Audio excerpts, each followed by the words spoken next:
let's have a little talk about strengths, skills, and weaknesses. Are strengths and skills the same thing, do you think? Don't rush me at once with answers. Are strengths and skills the same things? No. What would be the difference between strengths and skills then if they're not the same thing? Joan? Strengths probably something that you were born with, something that is part of you, whereas a skill is something that you can develop. Okay, so strength might be something you're born with versus a skill that you can learn or develop. Any other suggestions?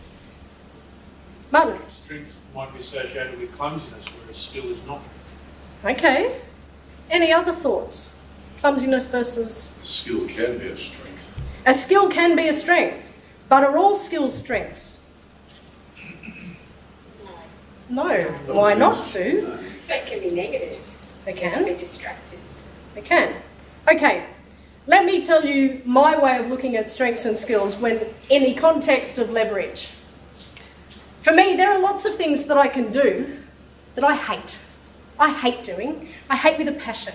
And I only recently realised that I've had entire jobs where I've filled my life with these skills that I really don't like.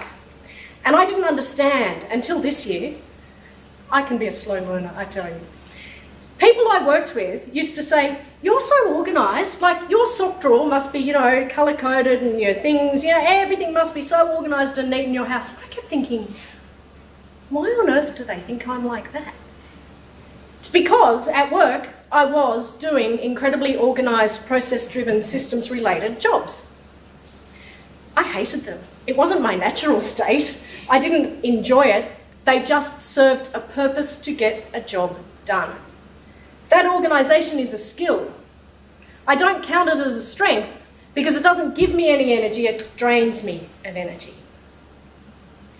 The difference for me between a skill and a strength is for a strength gives you energy and drive and enthusiasm and passion, and you get this, no matter how long or how much you put into it, you feel good.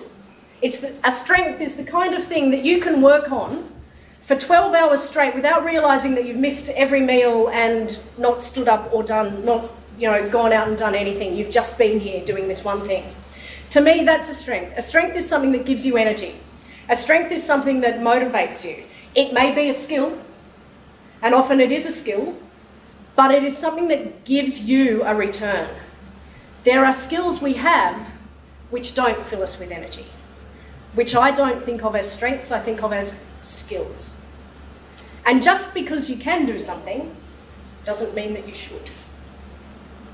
I have lots of examples of those, and I learnt that mainly by doing the shoulds, by going, I can do that, so I should, and realising how much I hated it and how tired I was at the end of it and that it didn't add anything.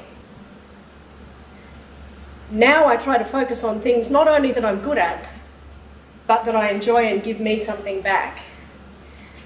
You can look at even skills that you have that you might not enjoy, but that you enjoy aspects of, that you can actually frame into roles and responsibilities where you actually can get energy from them. For example, there are lots of things that I'm known for being able to take a complex idea and drill it down into very simple things and put it in a system and teach it to people. Ultimately, in a big organisation, I hate doing it. I might be good at it, but I don't enjoy it. However, when someone comes to me and says, hey, I've got this idea for a speech, but I don't know what to do with it, or I'm a bit lost, and I take all of their ideas and I listen to them and I drill them down into a really simple format and consolidate their ideas and give them a much more streamlined flow, I love doing that. It's the same skill, but used in two different ways. That other way, I love this one, I don't like this one. So for me, it means I start looking for places and ways for me to use it in the context that I enjoy it and I get something out of it. So I leverage a skill for my own benefit and the benefit of others, rather than leveraging a skill for the benefit of everybody else but forgetting me. I've done enough of that in my life. A weakness. Who here likes to focus on their weaknesses and try to improve upon weaknesses? Sometimes?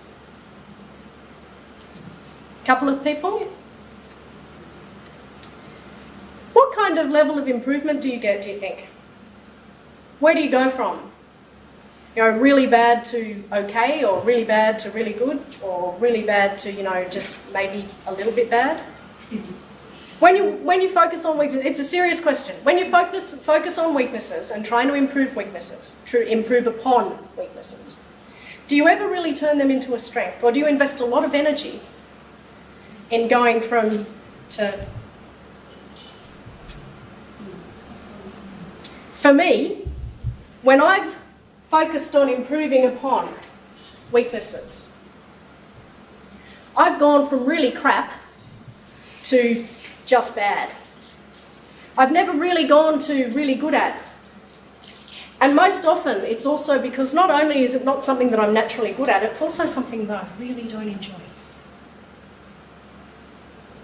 And so I've learned to stop thinking of things as being a weakness and started to just think, you know what, it's okay that there are things in my life that I don't enjoy doing, that I don't have any benefit from doing, that I really don't want to do. And is my time best spent on those? Or should I focus on things that I'm good at, that I could be great at, and that the investment in energy is less to get from good to great than it was to go from really crap to just bad? It's just a little change the way you think. When you start to focus on skills and strengths that you have, that you really enjoy, your progress and development is a hell of a lot faster. What you're able to give and do is much more significant. And that's where I've chosen to now spend my time and energy and effort. I could choose to keep doing things. It's like I don't find managing people on the negative side of people management and having to confront them and negotiate and review when things are going badly. I don't enjoy that. I've never enjoyed any aspect of it. I don't even like having to do good reviews, really. I don't enjoy that side of it. I like looking at the systems that give them the opportunity to get the best out of what they're doing, that set the expectations, that give us a means to train them. I love all of that side of it. The consequences side I don't like. And I have been in jobs where I've had to sack more people than I've ever wanted to do in my life. And I can tell you, at the end of it, it took me about 3 years to recover from the stress that I felt after doing that. It can be demoralising. But what I was doing was spending all of my life in the weakness area and trying to make things better. There was potentially skills that I had, but that I didn't like, that drained me. If I'd set up my role well, I would have been focusing on the side of that I enjoyed, which I was doing. Working out where the gaps were, filling the gaps, setting the boundaries, setting the expectations, doing the training and giving people the framework of reference that they could succeed. That's where my strength was. And I would have left the other side of that to the owner of the company.